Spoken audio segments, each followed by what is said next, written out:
Mo puppies, mo problems. This week on the Hapless Heroes.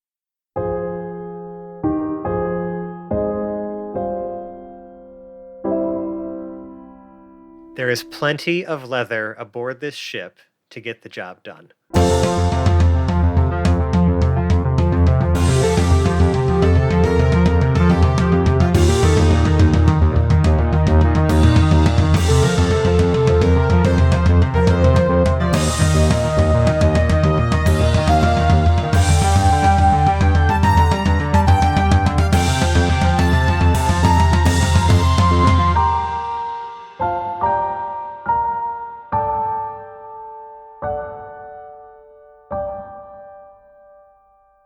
Hello, and welcome to another episode of the Hapless Heroes podcast. I'm Francesco. Tonight I am your host and DM, and I have a wonderful cast of characters as we continue this adventure.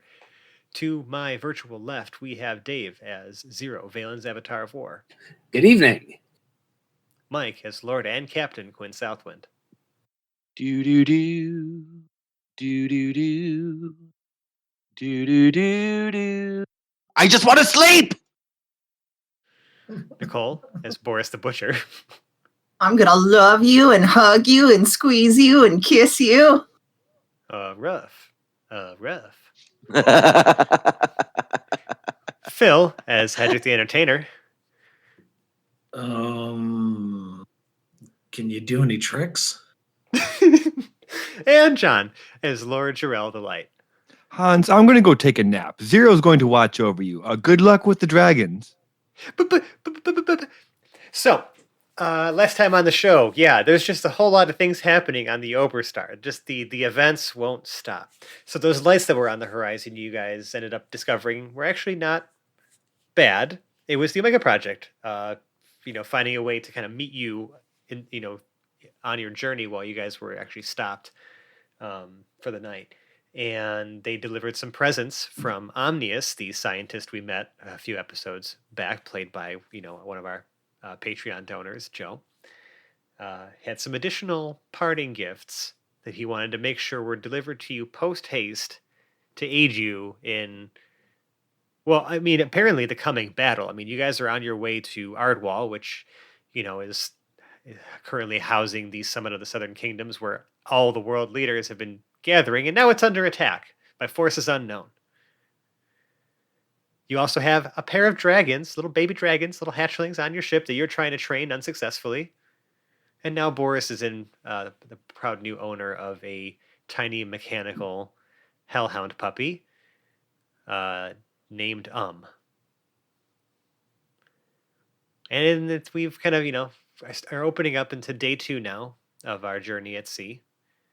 The first Thursday that has passed without a brunch, or no, actually it is Thursday now. It is now Thursday.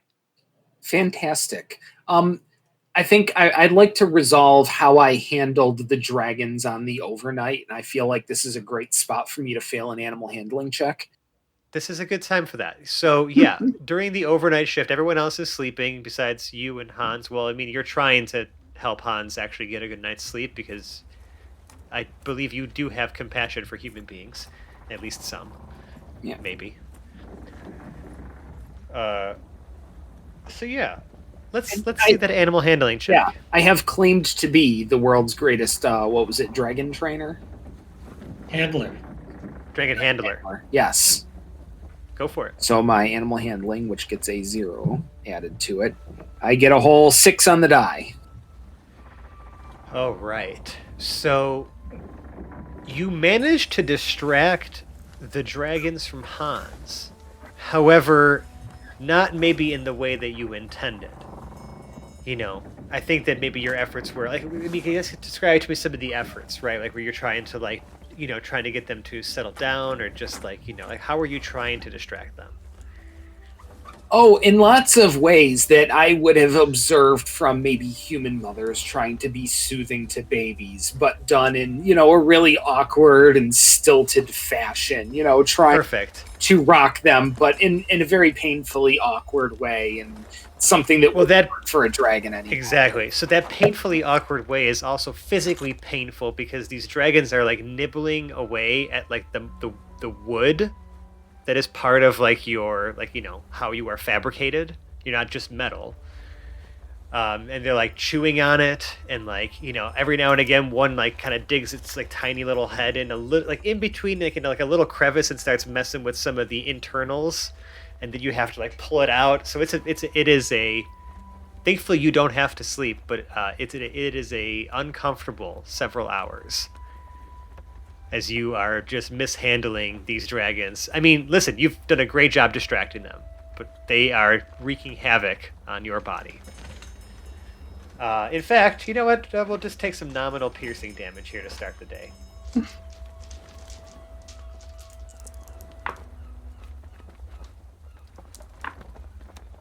5 from one and 4 from the other.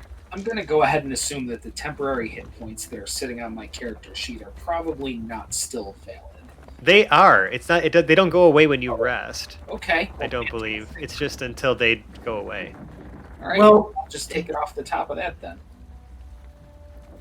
Right, from your inspiring leader, because it was the same day, right? Like we're now opening on to day 2. So I think maybe if I rest, it might end. I mean, certainly you cannot stack on points, but if you waived it, then you would be able to take an inspiring leader amount the next day. But you would have to you would lose it after a full rest.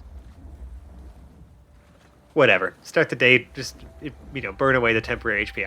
I was just trying to say it's uncomfortable for you. Oh no, absolutely. And it would be damage to my ego, except that I'm just gonna keep projecting that I'm doing great, and right. everyone else would have had it way worse. And there's no actual tangible ego stat in this game that we can tell, and I don't really feel like making a whole system related to it. So you know how much ego damage you've taken. Yeah, it's implied. we're really we got some real hide the pain herald going on here. Always. Yeah. All right. So day 2, I'm assuming Quinn would probably have to resume doing his super crazy sea magic things. Quinn, I think I remember also, mentioning that we've talked about how you enter a trance-like state every time. You begin to sort of summon the seas and the winds to push you where you need to go. You do feel it exceptionally strong on this day that you are heading primarily southwest. Okay. The conditions feel really good. You feel very in tune with the seas today. Do I notice any reason why? Am I traveling a different direction? Am I more well rested, which seems doubtful? Definitely not. Yeah. Well rested, that's for sure. Did I happen to hit the right REM? I don't know. It almost feels as though you feel connected. Your mind almost feels like it's in two places at once. Oh. It is both here aboard the ship. I'm saying you actually are more in tune with your faculties now, at least today, on the conditions today, whatever conditions these are, whether they're mental or metaphysical or whatever they are. An out-of-body experience kind of feeling? Almost, where it's almost you just feel you just feel very in control today. So how yesterday you were having trouble even hearing conversations that were happening around you. Oh, yeah, true. Mm-hmm. Right? Everything just sounded like you were underwater. Today, mm-hmm. It's it almost feels like clear skies in your mind. So as you are summoning the seas, you are aware of your surroundings on the ship as well. Okay. You still can't move from the helm, mm-hmm. but you are aware of everything that's happening on the ship. So you can see any shenanigans unfolding, is what I'm about to say. So more like a coma that I'm aware of what's going on. Yeah, as in your body... I can't react to it. Yeah, your body is still very much involved in the maintaining of this magic. However, your mind is very present. So what I'm saying is, in layman's terms, the Quinn camera is in effect on the deck of the ship. So be on your best behavior. That means nothing to this group, so I don't know what I'm trying to say. Misbehave quietly or far away. Yeah, right. There it is. This is day 2. This is day 2 at sea. The How to Train Your Dragon Hapless Heroes edition is not going so well. What dragon are we draining? Training, Michael. Oh my goodness! What I'm kind not of even going to acknowledge that. ridiculousness are we getting into?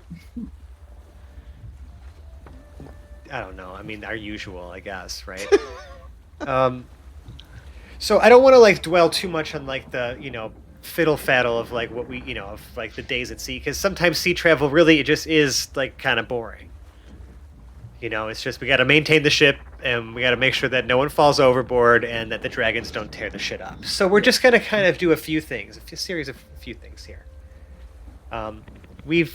David, give me a fresh animal handling check for the start of the day. Jarrell will definitely help him. Oh, Yes. all right. Jarrell was gonna do his own, but we're both at plus All right. 0. So So, okay. It's perfect. So advantage. I would think at this point, could I have inspired him in some way? I don't know. Are you there, and what are you doing that is inspiring? Well, I'm certainly trying to appease the rest of the crew, make sure nobody is bothering Zero, so that he has the opportunity to. That's helpful. Effective, yes, to be. But I mean, what are you doing to directly inspire Zero? are you playing Dragon Rock? Yeah, Right, I mean, like are you Some like are you in the dragon training area? I'm using air quotes, like playing a soundtrack to the goings on in here. I think I would play at the door with the door closed. I don't want to be in there. That's a distraction for the dragons. Mm-hmm. But So I- just music through the door. Yeah. But Okay, it's also projecting across the deck. So I have my audience, but I am backed up. Yeah, I'll kind say of- that if you are above decks, Yeah. you can provide some sort of backing music to this. This is perfect. Okay. Boris also would have wanted to go find Zero first thing in the morning because, she has a mechanical puppy she has questions about. So, I mean, she'd be offering a helping hand with the dragon training. Man, Zero has kind of I've just been rolling these dice in my hand, like trying to wait for everyone to get their modifiers in here before. My animal handling is a +3, I guess. So helpful a little bit. You might be able to try later, but right now this is Zero's best effort, Yeah. as he is currently the one Yes, in and possession. I'm the one who is claimed to be the world's best dragon handler, and I've got to put on a show in front of everybody here, and we're doing it with a little bit of help. So we're rolling with From your friends here. and the bardic inspiration. All right. So it's a 9 plus. What's the bardic inspiration giving? D10. D10. D10. D10, right? 10. He's got a D10. Yeah, I got a 7 and a 9. So we're gonna go with the 9 and plus 7. So all right, 16. Hey. 16 is respectable. You've gotten them to stop chewing on you because now Boris has shown up with food. Yay! It's been a long adventure. I'm as much Bondo as I am Wood. Hedrick's got some nice tunes happening right now, kind of just setting a more calm and like relaxed tone because it's just been stress. You guys have had a lot of stress in the last like 48 to 72 hours. It's just been a whirlwind. And now the winds are kicking up outside, obviously, with Quinn, blasting your ship forward. But at least now it feels calm. The dragons are, you guys have found some stuff like that they can play with. Like there's like, you're just probably just like, like knickknacks. You guys are pulling out of your pockets, just trying to like distract them and like figure out, okay, like what do you do with them? Like how do we keep these things like with us and from hurting anybody? So I guess like what's the plan of attack for the day, just to make sure that we can maintain, and then we'll move on to day 3 arrival. Jarrell is just helping with the dragon training and keeping Hans alive. That's good. Yeah, everyone's kind of just huddled up in here. Quinn, you can kind of see, like everyone they have things under control today. All right. Boris It's is a also, good day at sea. Go ahead, Boris. Also helping with dragon handling and again inquiring with Zero if he knows really anything about the operation of my new puppy or if he has any sort of insider Omega information here. Zero, I'll say before you roll anything that at a glance, right, the general mechanics resemble the 0.5 sort of experiments you've done, but this is a much simpler version of it. This is like, basic programming, like on like a behavior pattern and loop, and low immersion is the best way to describe the operation of said mechanical puppy. All right. Well, Zero kind of looks thoughtfully for a second, sort of rubs his chin where there, might be a beard if he was the sort who had facial hair or skin to grow it from. And kind of crouches down, really looking really closely at the puppy, like looking him right in the eyes and doing the thing where he tilts his head a little bit to the left, a little bit to the right, looks around the sides, then kind of still while crouched down, leans up and towards you, Boris, and asks, "Have you tried turning it off and back on again?"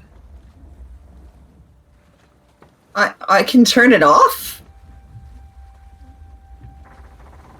I don't know. Can you? Did you read the manual? There is this Definitely this, did this not one did get a not. puppy manual. Yeah, there was no manual that came with the puppy. The only instruction manual was the 64-page set of instructions. And if anyone has anyone actually, hold on real quick, has anyone taken any time to actually examine the instructions for the grenades that Omnius left you, like the arcane grenades? Yes. Hedrick is interested in the grenades. He doesn't really feel that he would be much help with the dragons other than maybe healing some people who get scratched up. He can mend things. Because I just wanted a quick comment that at least 30 of the pages of this 64-page instruction manual are just the excited ramblings of, Omnius, the scientist, and have actually nothing to do with the actual operation of the grenades. So you have to comb through these instructions many times to actually find what is operating instructions and what is excited tangents. I've also got JJ helping me. JJ is clueless. Yeah, he's just doing his best to follow along. JJ, you are inspiring me. Just the look on your face makes me want to read these instructions. So I will continue. Okay. But anyways, I just wanted to quickly address this. But yeah, no instruction manual for the puppy. And it just looks at you with its sort of dead, cold red eyes, and just every now and again repeats rough, and wags its tail in a very slow, metronome, rhythmic fashion. Would Zero be able to make let's see what might work best here? Would Zero Let's give me an Arcana check. Yeah, Arcana actually is my best guess too. That's actually something real, just to gain some insight about this dog. Hey, there we go. 13 plus 6 and 19. Yeah, there is a very obvious off switch. There's a little metal flap that exists just below the neck line that you can pull open, and there's a switch, an on-off switch. Ah, fantastic. So that's the first thing Zero tries is flips up the a hard reset. Yeah, turn it off. It'll count to 30 seconds. Flip it back on. Put the flap back down. Okay. It the eyes reset. They come back now and are glowing more of a sort of a dull white. And it says, "System reset detected. Choose operating mode." Zero, you killed Oh my god. Boris is just melting down. Help. Help. Listing commands. Possible operating modes. Puppy. Puppy. Sorry.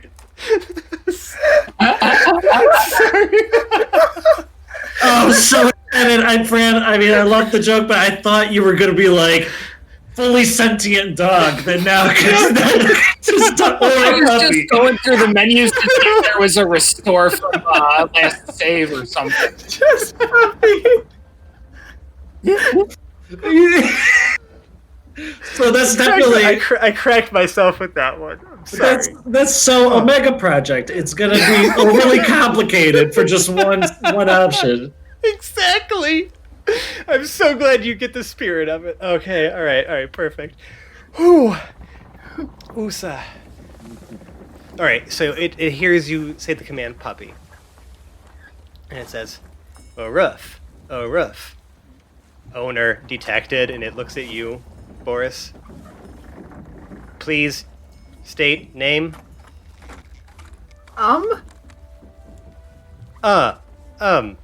Registered. Oh, rough.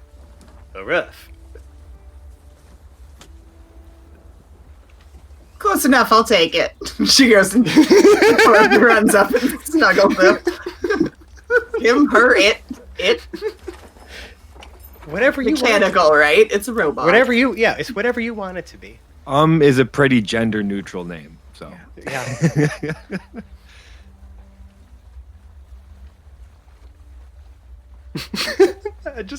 Yeah. Overly complicated, but like for just the simplest thing. Boris feeds Emma ball bearing. Yeah, similarly, like foreign object detected, and then it just proceeds to purge it and glows red hot for a few moments, and then a rough. Out of curiosity, how far away is its stomach from the deck? What type of dog? What type of dog would it be mimicking? A hellhound. So what is that? Rottweiler, or like a Doberman like a Pinscher? Giant. No, Rottweiler, right? like a hellhound. Hold on. Like hellhounds are like waist height. They're like huge. So like a hellhound puppy would still be big. I would encourage the audience to look up some images, like hellhounds in D&D. But I will, for my peeps here, just post a little image like that, but like mechanical. Okay. So and tiny. It looks more like a hyena type shape or something. Some kind of like. Mm-hmm. It's not a simple dog. No. And it's got some like spiky bits. There's like no hair or anything. Again, it's mechanical. It's metal. Does it appear to have like claws or anything like as far as how it stabilizes itself? Yes. They are sharp. It's because they can hold on to things, but this does not operate in a dangerous way at all. Like it's very passive and docile. Does it have like a metal tail that it's just dragging behind it? No, it points up when it's standing and sitting. Oh right. So it just wags like back and forth. Like I just thought it would be make a cool sound across the ship if it was dragging its metal tail. Across but it has like the like the tippy taps from like the metal like claws that are constantly touching the wood of the ship. The tippy taps. Tippy taps. Yeah. All right. Great. So, wonderful day at sea. A brief scare with but everything's okay now. Jarrell does make sure to get his brunch in. Yeah. Yeah. Yeah, that's actually a question that needs to be raised. Does the custom of the Thursday morning brunch extend to the kingdom of the Sea Lords, and is it a custom that is observed at sea? I think that days at sea, I would, you're kind of on your own calendar at that point. However, there are people gathering to eat like any other day because, it's the same people every day on the same ship, Just But wait, we're not eating at lunchtime or breakfast time. You should clarify this. We are eating brunch. I understand. And I mean, we've repeated this ad nauseum, but the prime brunching hours seem to vary greatly. So we're gonna leave it vague. No need to get specific. If you get specific, then you ruin the magic of it. Right. I just want to make it clear that like when the crew would eat normal lunch or normal breakfast is That's not when when you are doing this. Which is not to say that it's not possible that one or either end of our brunching doesn't extend into those hours. It just doesn't happen to share those hours specifically. But it also doesn't not. I'm glad. I would hate for, after all these years, IRL, for us not to acknowledge a Thursday brunch. It's important. That's one of the staples of our crew. You all will understand one day, defeat a mighty battle. There's nothing better than brunch after a battle. Thursdays. Respect the Thursday. But man, if you're about to be, arriving to a potential battle tomorrow, even better. You'll have just had brunch. Yeah. And then you have to wait you have to wait a whole week to celebrate that win? Yeah. It sounds like a Friday problem, though. It sounds like a Friday problem. I mean, is the ruling that you can't brunch any day but Thursday, or just that you have to brunch on Thursday? Yeah, Thursday is the best day, we've established. We can have an extra celebratory brunch without waiting the week. Or we could just have a really good lunch. Oh, yeah, we can brunch or have excellent breakfast and lunch any other day of the week, but Thursday is for brunch. And we're the heroes. We can do whatever we want. We could have dinner. Whoa. Whoa. We'll see. I've heard it pronounced dunch. Ooh, that should be way better. Lupper. All right. I like well, breakfast best. No, we're not having anything that sounds like leper. We're not going to eat that. All right. Moving along. We're on to day 3. Now, Quinn, again, you eventually had to stop doing your sea magic stuff and go to bed. And I'm going to say that while you slept, you had a dream. You dreamt that, like, you were still sailing the ship, but this time you were at the helm, operating it. And you were just like in a vast, like, endless sea, like surrounding you on all sides, like no land masses to be found, like just clear, smooth waters, sun shining, and it was just you alone on this ship.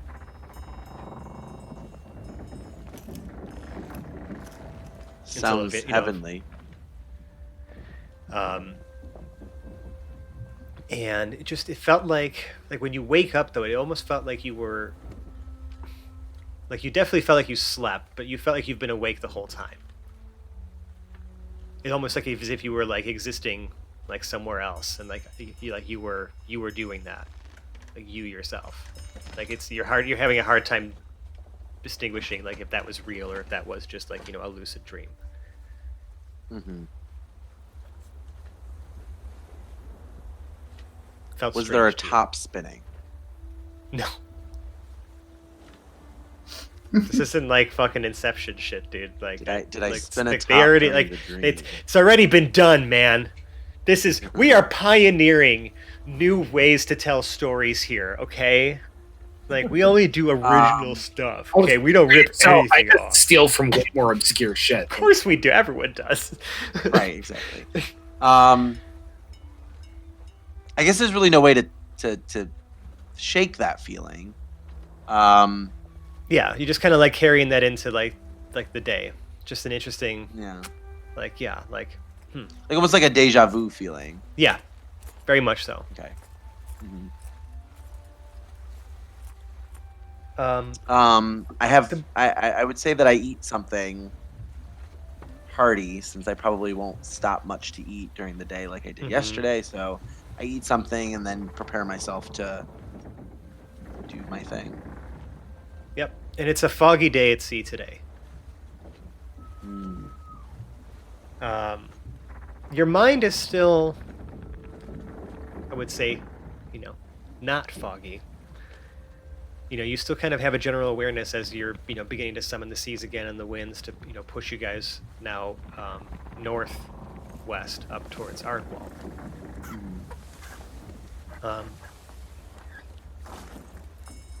The mood on the ship today is a little bit more tense because now, everyone's kind of preparing to arrive at a situation that, no one really knows the full scope of at all. Well, and the crew's probably not used to doing trips like this in 3 days. No, but it's the same time. You guys really managed to keep things under control so that it wasn't an unpleasant journey. So, I guess give yourselves a pat on the back for that. As chaotic as it may have been, you did it.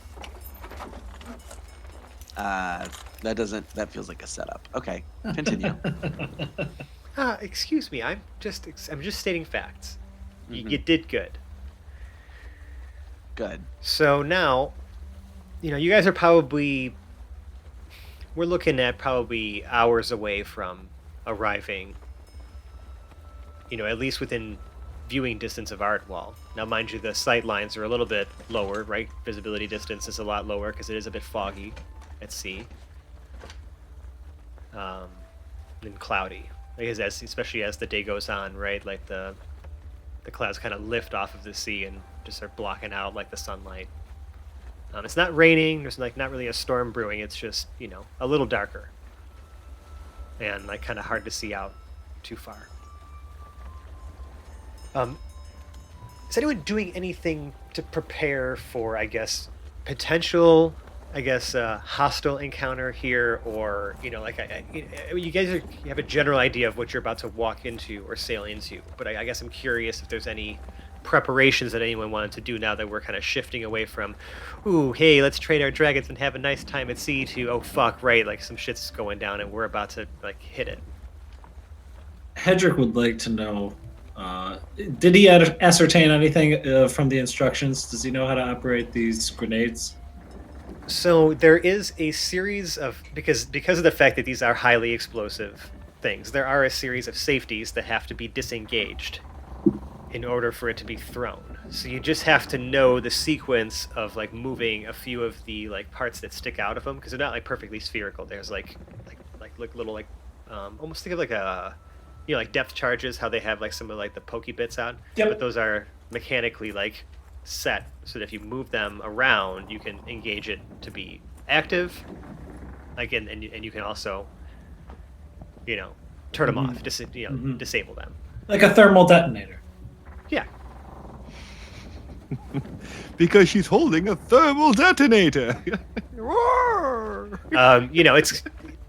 If you feel like you're pretty good at throwing stuff, these might work for you, but you just got to be careful because they do have a potential of backfiring.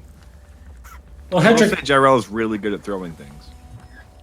Hedrick's taken the Arcane Initiate at his last level up for his feat, so he learned the spell Catapult, and he used it once on the Ooh. island of Ooh. Legredex. Ooh, I like where your head's at there. So, Zero, maybe you can weigh in. Do you think it would be wise to keep these all together, or to possibly distribute them and then, we can appropriate certain grenadiers after a training period? That was going to be my first thing as you have thoroughly read the instructions, Yes, sir. who shouldn't have them? As the DM, I'm going to just insert some technical notes here, in that these grenades are very heavy. because of the fact that they are powerful, I want to wait for it to limit, I guess, like how many can be carried into a given situation, because these things weigh like 10 pounds apiece. Okay. Oh, okay. It's that kind of party. These are structural charges, not combat charges. I mean, they are. It's again, these are arcane grenades, so they're not necessarily just filled with like gunpowder, for example, right? Or like shrapnel. There is some machinations going on in there. It's like some of the, I mean, again, even like the contraption to turn the safeties off is. This is something that's used deliberately and not so much in a fast combat set. Like huck it and pray. Yeah, no. Yeah, How large are they? I mean, they're like, I mean, probably softball sized. Okay. Yeah. You put it in a choke point and set it on a delay. I was How thinking many do we of, have? A whole crate of them. Which Like, equates just- to hundreds? Enough for many adventures. I mean, Well- Boris could put up to 50 in her pockets. or one really big adventure. And that's essentially my question.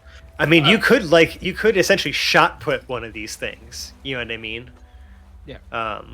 Which would be kind of badass, but yeah, you don't really know like necessarily the effect that it's going to have. Jarrell will ask Hedrick and Zero to show him how to arm it, because he definitely plans on taking a couple. Okay. Yes. And I would say that, Jarrell is the right amount of responsible and at least modestly technically savvy enough. We hope.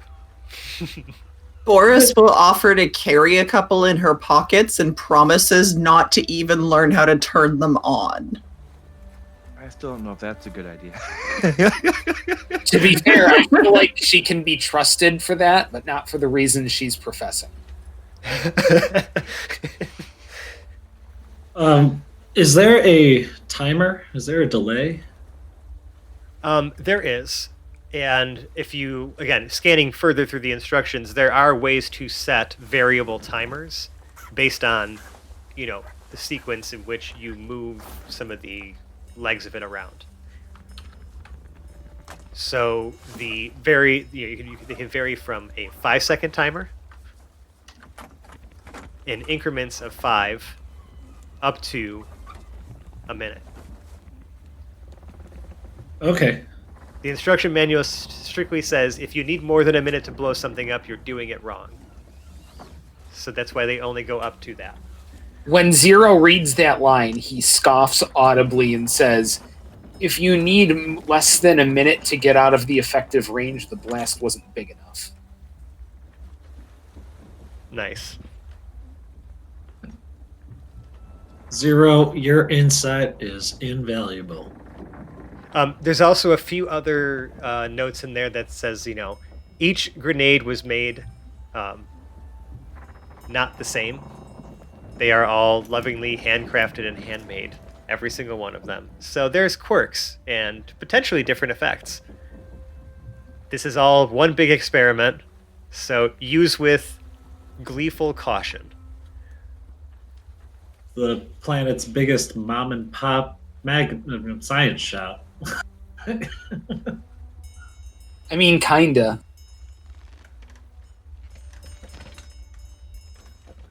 Jarrell's So, gonna take just- 10, Charles gonna take 10. just so we know. That's 100 pounds worth of Explosive. explosives you're carrying on you. All right, you have 10. What are they called again? We'll just call them the Omni Bombs. Oh yeah, nice one. Oh, now I've just got these images of Mario bombs. Like. So, Hendrick's going to paint them black and put some white eyes on them. Yeah, you can. Sure, you got some time. Zero will keep one in his inventory. Yeah, Hedrick as well is at least going to want to have So they're softball size. It's not easy to carry these things. Perhaps. Yeah, you'd have to like strap them to you, and they are gonna weigh you down. You know what I mean? Like they're heavy. Perhaps we could get somebody on fashioning some bandoliers or some such, so in case these need to be distributed, they could easily be carried. Okay, I'm gonna say this, and I know that already by acknowledging it, Mike is gonna react to this. There is plenty of leather aboard this ship to get the job done.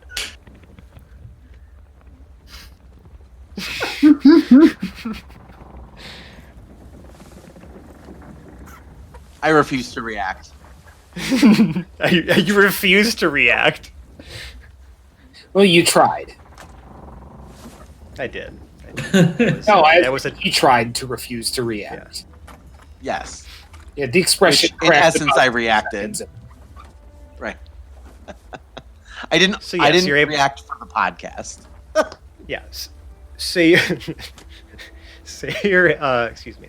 You are able to fashion, yourself some bandoliers and things, so like you guys can literally walk in like to a situation like strapped. And I suppose, However, you are also walking into a situation with explosives strapped to your body. So I mean, you tell me. and they can be easily deployed to locations. Like Hedrick's thing is, we're not going to have enough time to light these things off individually.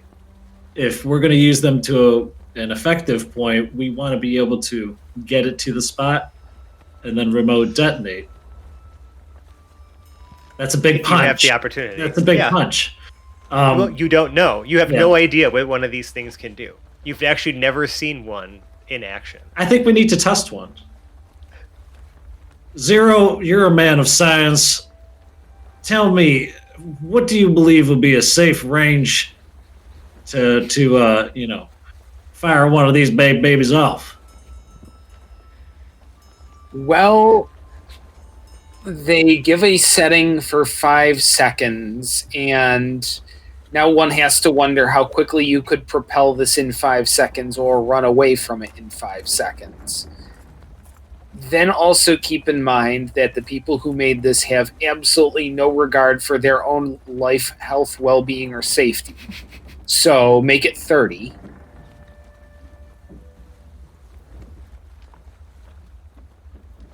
Okay. Yeah, we're not going to want to test this from the ship. I don't think... well, I guess maybe if we put it on a lifeboat. Do we want to sacrifice a lifeboat?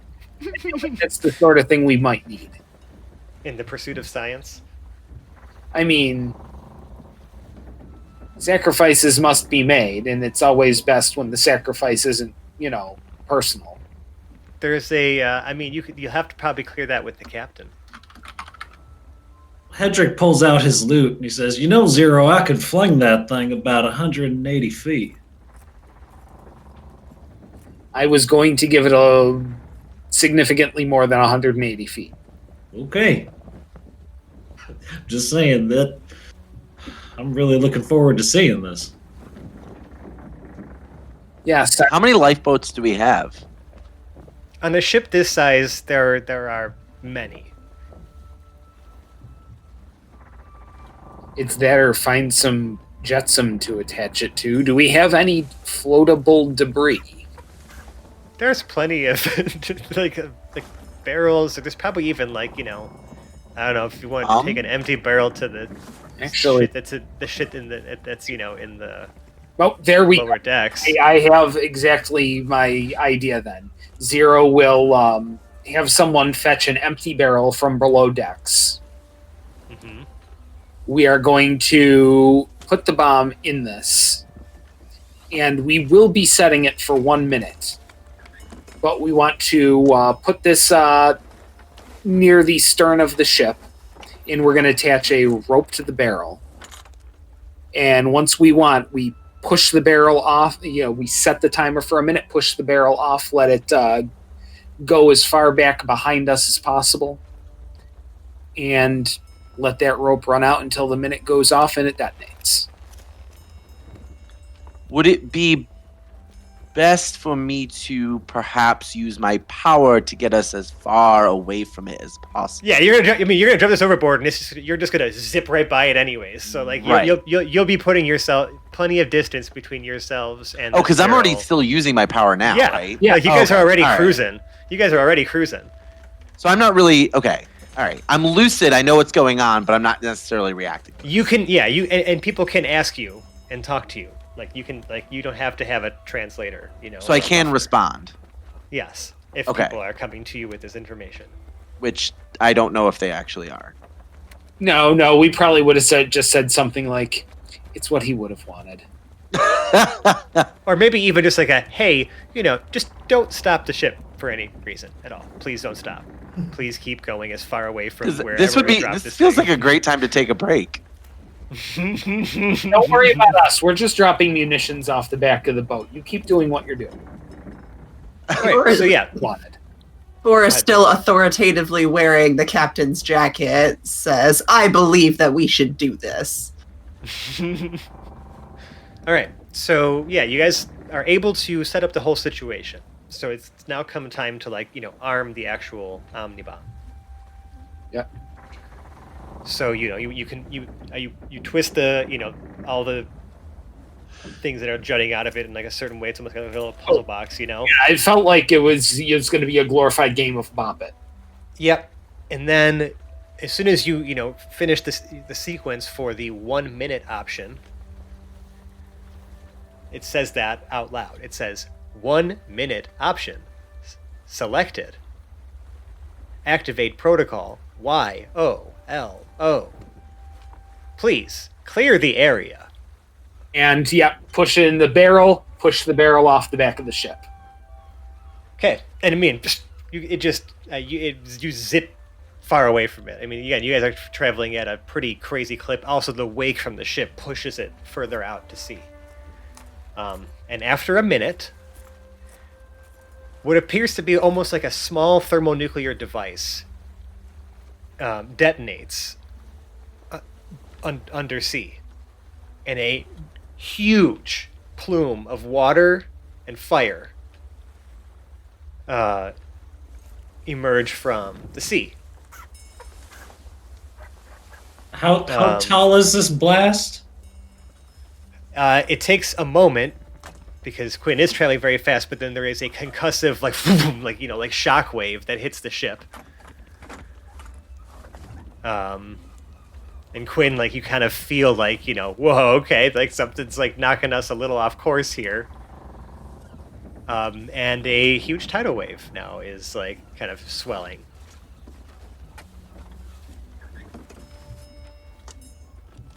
Does anybody know control water?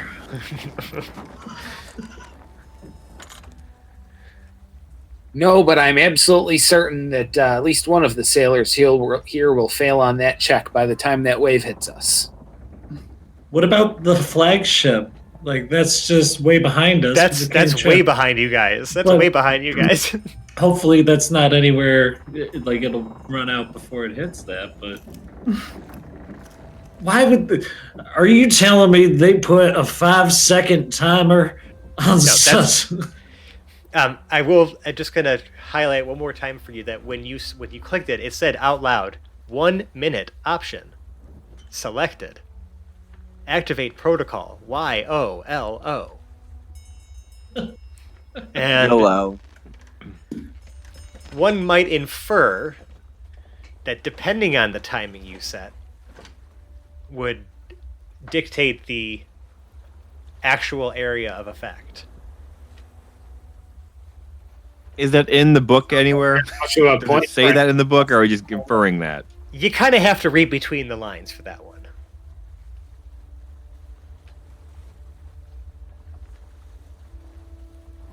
Can you say that again? I mean, I'm having a little hard time here, Jabril. It's kind of a lot of things going on all at once.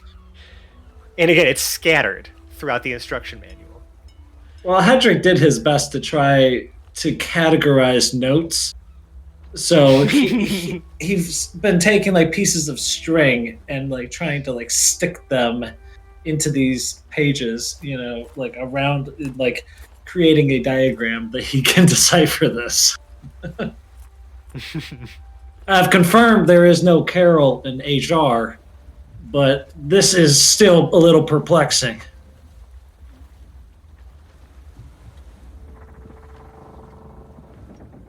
I'd say Also, it's I would say it's maybe mildly concerning that there is a crate full of like essentially like thermonuclear devices like on this ship. However, it takes a considerable effort to actually configure it to do that. So, I mean, you guys just went for broke and chose the nuclear option. so. If we choose 5 second, it's more of a hand grenade. But if we choose a minute, it's more like a small nuke. That might be reasonable, but again, you have no idea what that effect might be, until you activate it. I'm absolutely certain that there are reasons to set this under a minute. I have no idea what any of those are. Well, I do believe. I mean, they gave us an arcane cannon that was fashioned for the airship, and if we're in the airship, 5 seconds could be a big difference, especially in, a bomber run during an air battle. It could mean a whole lot of things. Personally, I'm reconsidering the bandoliers.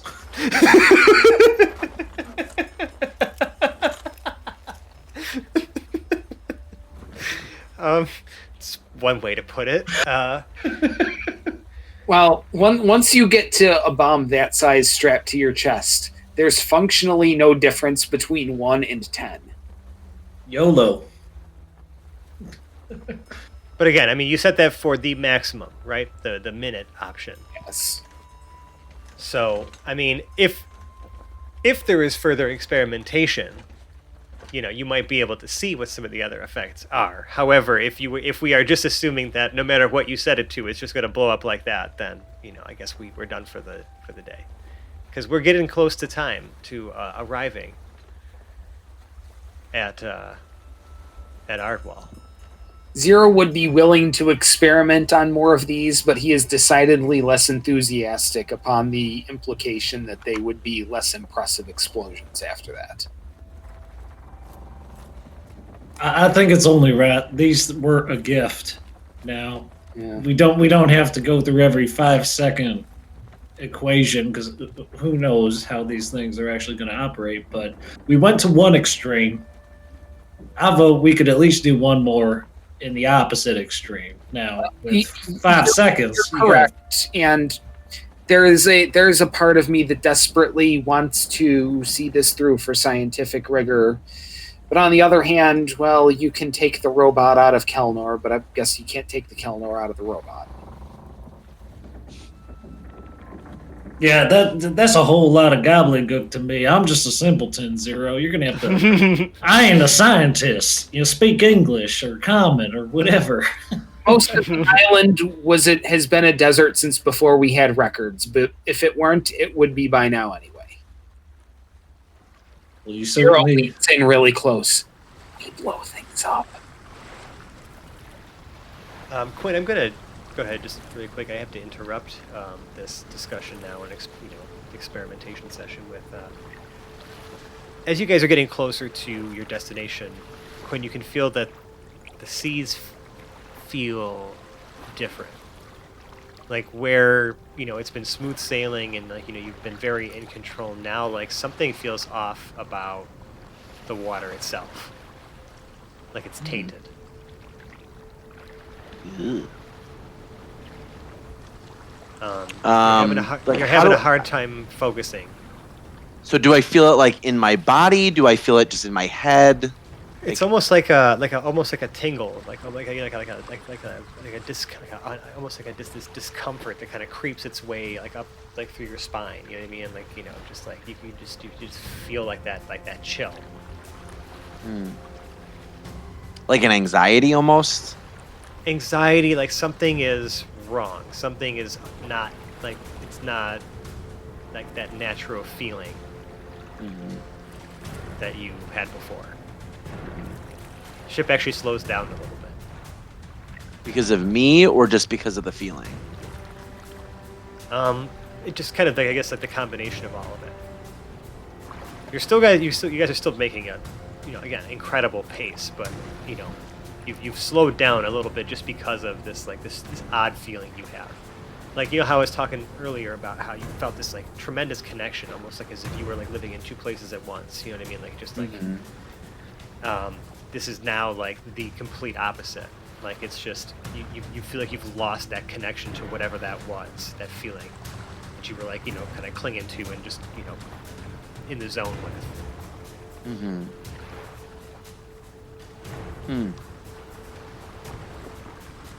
So, okay. Like you feel like as though like a connection has almost been severed, like somewhere within you. Like not entirely, Was but like. Was it like a gradual thing, or was it just like kind of like sudden? I wouldn't say super gradual. Yeah, you almost like cross the threshold, and then like it feels off here. Okay. You guys are getting close. It's the fog kind of starts to grow thicker now, and like the waters behind you are still like swelling, albeit much further away now. And you can see that in this haze and fog, there is this glow that begins to permeate ahead of you. What color is it? Pale green light. Pale green light. And just as that light begins to grow brighter, you can see as your ship now begins to slow to a crawl. The waters themselves begin to rise. And the masts of ships begin to rise from below the deeps. And that's what we're going to call this episode of the Hapless Heroes podcast. Ghost ships! Ghost ships? Ghost ships? Ghost. Jinkies. Hello, Scooby! No, that's Oh, right. A rough. A rough.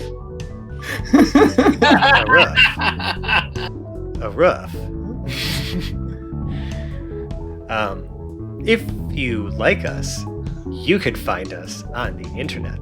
We're on such places as Twitter and Instagram, just at Hapless Heroes. If you look on Facebook or Reddit, just look for Hapless Heroes Podcast. Those places will point you to where we really actually socialize most of our time, and that's our Discord server. It's a cool place you can meet, hang out with us in the cast, and the rest of the, our budding and amazing audience in there. It's just we're having all kinds of conversations. It's really just a cool place to hang out. But if you really love us, you could say some kind words about us and leave us a 5-star review on the podcast service of your choice. Love hearing all the nice things you have to say, and if reviews aren't your thing, just shoot us an email, haplessheroes@gmail.com. Tell us what you think. But if you really, really like us, you could donate to our Patreon. It's patreon.com/haplessheroes. Myriad of rewards on there that we are constantly adding to, and I'm sure I'm going to start uploading some of these tunes that Phil has recorded as Hedrick, if they're not already up by the time I release this episode. And a whole bunch of other things, just ways for us to say thank you to you for supporting the show for as long as you guys have. It's really just been a magical journey to keep this going for 4 fucking years. Like, love it so much. And if you really, really love us, you're out. Sally Field. The whole deal. You're loving life, but you want to express your love for our show because you feel it deep down. You just have to let it out. Why not music? Learn an instrument, specifically a lute, Hedrick's favorite. And you can broadcast your own waves of inspiration throughout your family, your friends, your co-workers, hell, even strangers. Hedrick's favorite. And you can play all the Hapless Heroes songs sung by yours truly, which can be found on Hedrick's Favorites Volume 1, located in the Hapless Heroes Patreon. Pick up your copy digital only. Henceforth. Signing off.